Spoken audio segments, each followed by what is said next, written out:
Hai, jumpa lagi bersama Tips and Tricks buat duit online. Dalam video kali ini saya nak withdraw dari wallet Faucetpay ke Huobi dan dari Huobi ke bank account.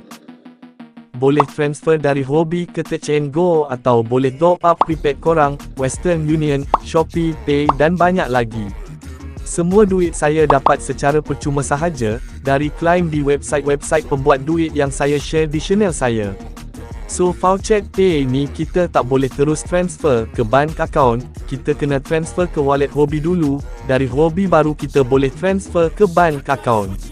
Sebelum kita transfer ke Huobi wallet, kita kena convert dulu semua mata wang kripto ni ke satu mata wang sahaja. Contoh saya nak convert semua ke mata wang USDT sahaja. Klik garis 3 atas ni, klik coin swap.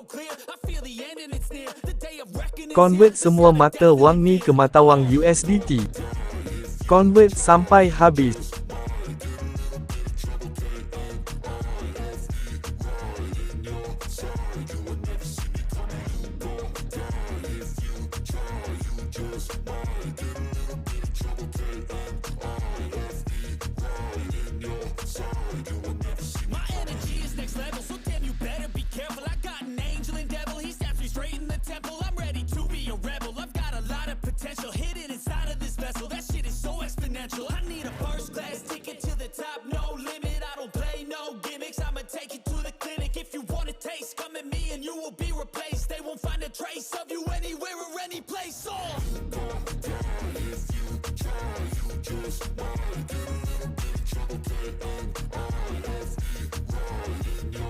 Okey, bila dah siap convert, so mata wang kripto semua tadi kita dah convert ke USDT. Sekarang kita nak withdraw ke Huobi dan ke akaun bank Malaysia. Kalau korang tak ada akaun bank pun boleh transfer dari Huobi ke nGo atau boleh top up prepaid korang. Klik gambar profile ni, pilih deposit atau withdraw. Klik titik 3 tepi ni dan pilih withdraw.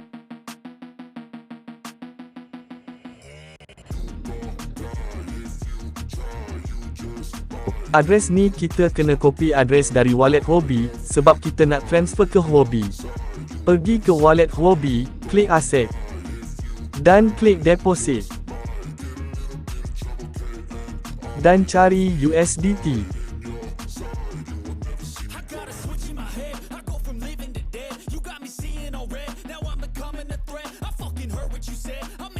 Pilih TRC20. Klik dan copy adres ni. Selepas tu pergi balik ke Faucetpay. First kat sini. Masukkan amount. Pilih yang paling cepat 5 minit dan place withdraw. Okey, selepas 5 minit, duit dah masuk ke wallet Huobi. Cara withdraw ke bank account. Klik kat sini.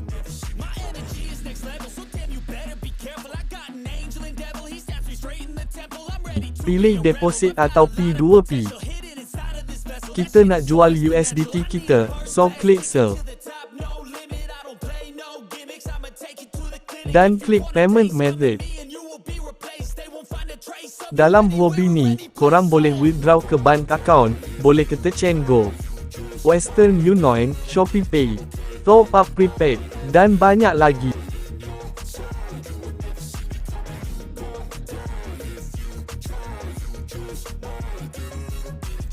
Kali ni saya nak transfer ke bank account. Kita kena pilih buta yang peratus tinggi. Macam ni boleh. Jangan jual ke buyer restrict macam ni. Korang boleh filter amount yang paling rendah, ada buyer yang boleh beli dari RM1. Contoh saya filter buyer yang beli RM30. Contoh saya nak jual ke buyer ni, dia beli minimum RM10 sahaja. Klik sell, dan transfer. Saya pilih cash sahaja, dalam RM30, dan klik order, so dia akan hantar verification ke email dan phone kita. So tunggu buyer transfer duit kita ke bank account kita. Kena ingat, jangan approve atau klik sini dulu sebelum duit buya tu masuk ke bank akaun kita. Nak cek korang klik fiat order ni je. Okey, ada yang cepat transfer, ada yang kena tunggu dalam 1 jam. So bila buya tu dah transfer, korang akan dapat notifikasi, korang kena cek bank akaun korang, bila duit dah masuk, baru korang klik ni. I have received the payment. Dan korang akan dapat verify di email dan nombor phone korang. Okey, dah berjaya. So kalau korang minat buat duit percuma tanpa modal, boleh tengok video dalam channel saya. Sampai sini dulu video saya kali ini. Kalau korang belum faham, boleh komen kat bawah. Jangan lupa bagi sokongan, like, komen dan subscribe. Terima kasih.